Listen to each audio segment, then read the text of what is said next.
So let me know when you can see the slide again. Yep. Yes. Okay, cool. So in terms of Power Automate, we have an example. And just to set the scene first, quite a few of you will probably have seen this slide. It really shows all the different bits of the Microsoft Business stack with Business Central, part of the ERP, and underneath it, the different types of products that Microsoft provide. In terms of what we're going to do in a minute, these are the ones we're concentrating on just to show how things can interact. So we're using Teams as a way of communicating between users, Forms as a way of getting data, and then Flow is really connecting things together. So the scenario we have is we're going to create an item with a few bits of information.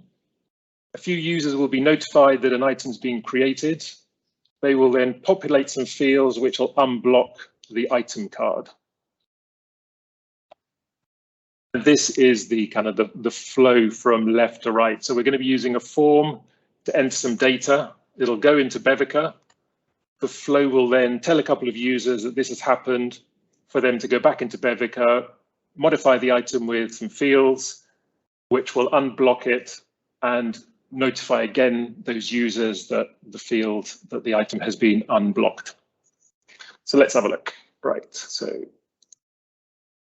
I'll just open up the form. So we've created a form with some basic product information.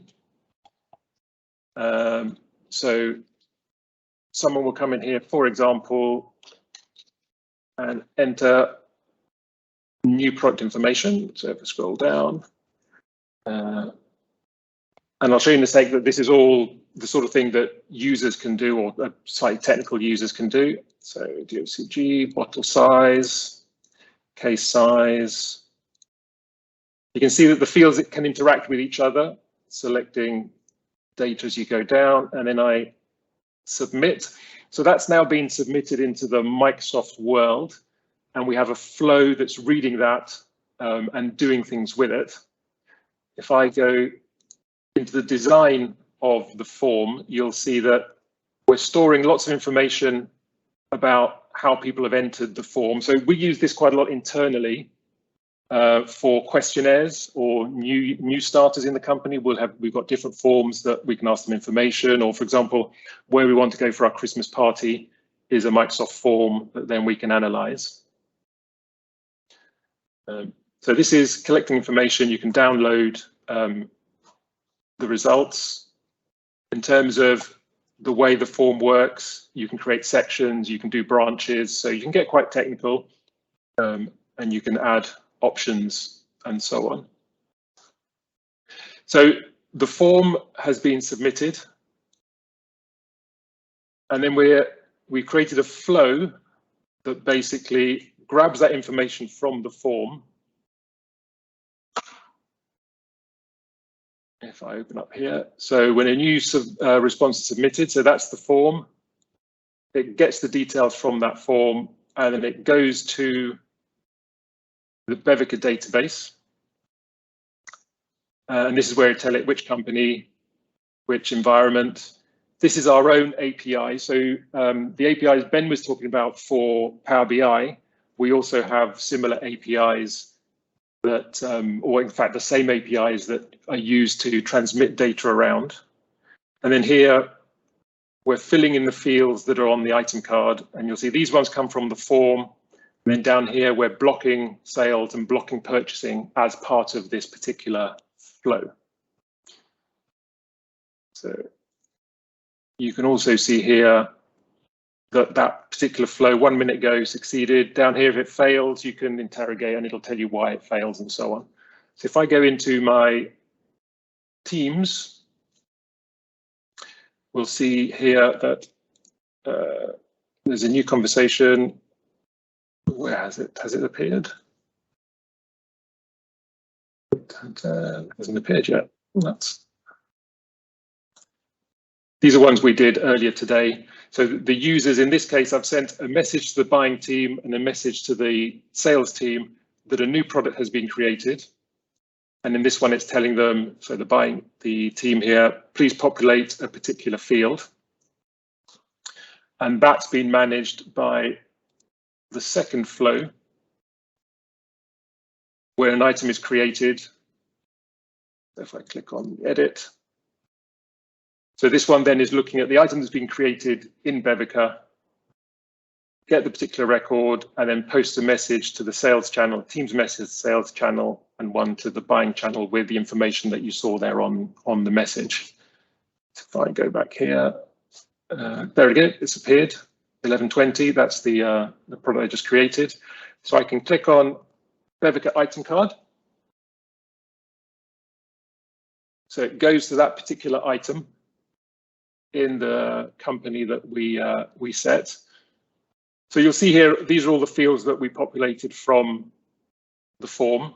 If I edit, so one of the fields I need to populate to start unblocking it from the purchasing side is to enter the target cost. So you'll see here that purchasing is blocked.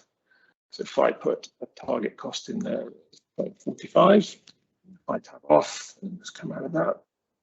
So what that's done, there's another flow. So if I go back to my flows here, when an item is updated, so if I click on that, you'll see it's just run a few minutes ago. If I edit, this one is checking the database for when records are created. So looking at that database, it's getting the record. And then we've got two branches here doing two separate things. One is for the sales, the purchase side, which is the target cost, and one is for the sales side, which is the unit price. If I click on there. So really the condition here is, has the target cost been filled in and is it blocked? And if it is, it updates the record. Yeah, if I scroll down, it'll update the record with purchasing blocked. No, so it's changing that. If I scroll down, it's sending a message to the buying team saying this particular product has been unblocked.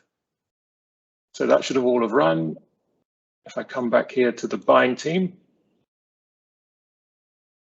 the item has been purchased unblocked. So if I click on the item card, I should now see that this product obviously has its, where is it? Target cost I filled in, and now purchasing is unblocked. That was the scenario. Bit of a whirlwind to try and get it done before 11:30, but that was the scenario. So you can see that we're using all the standard integration and Power Automate that Microsoft really aiming that at users. I think they have to be slightly technical users. You wouldn't just give it to anyone to do.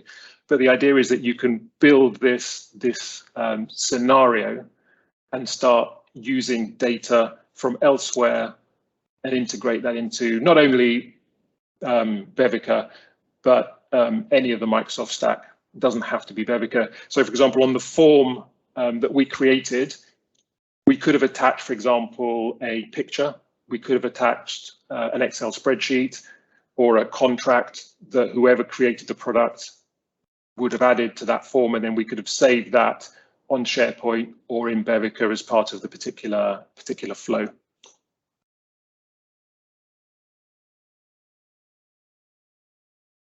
Okay. Any questions on the flow? I accept that we kind of rattled through it quite quickly.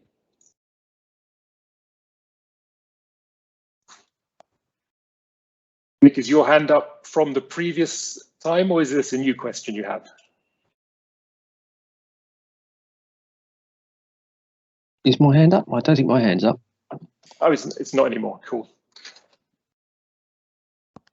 Okay, so in terms of what we were trying to get through today, the biggie was obviously the Ben's bit about the reporting, and we're happy to connect people together to have more discussions about it, or we can go into more details about how we can do the reporting. And the Power Automate was really just to get you thinking about, it's not just Bevica anymore. We love our Bevica and we love doing things to Bevica, but it's not just about Bevica. It's about what you can do externally with Bevica, with the data, importing data, and so on. The next bug is in March next year. We want it to be a face-to-face one in central London, so we'll keep you posted. Hopefully things will still be good in March, and we can do that. And it's great to see everyone face-to-face next year. Any questions, any comments, any questions before we wrap up for the session?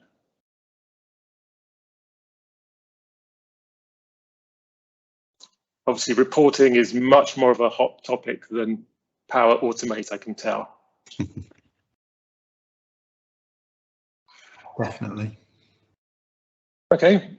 Well, then in that case, we will concentrate on making sure that, especially people who are used to the on-premise, that we have ways of solving the problems, for example, that Nick came up with for reporting, and Peter.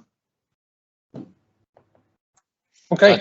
I just think so. I just think the flow and the Power Platform is such a vast area. You know, I have looked at it a bit, and it is actually very exciting. It's just slightly intimidating because the amount of things that you can do are virtually limitless, and that in itself brings. Suddenly, if I explain that to the business and say we can do anything, then that's just suddenly a vast amount of work just appearing. But it is extremely good and integrated. And I like it, and it's got a massive amount of potential. It's just that it takes you've got to sort of delve into it, and it can do some pretty exciting things. I think that's its biggest problem, is that you're right. You can almost connect anything to anything, and your mind is blown before you start. So, for example, Andrea's done a lot of work internally. And really, we start with the business problem rather than what can we do. Yeah. So someone comes to Andrea and says, we've got someone in support who's spending an hour a day checking an email account for change requests. He created a flow that does it automatically. When it finds a new email with an attachment, it sends an email, it sends a Teams notification to someone to say something's arrived and points them to SharePoint. So that's a really good example where there was a problem that we could fix rather than the other way around of trying to find something to use it with. So. Yeah, I mean, I guess like any business, you know, I've got a list of going back 10 years of things, little issues that could be better, and it's just sort of you've got to prioritize and work through them. But I do like it. It's got a huge amount of potential.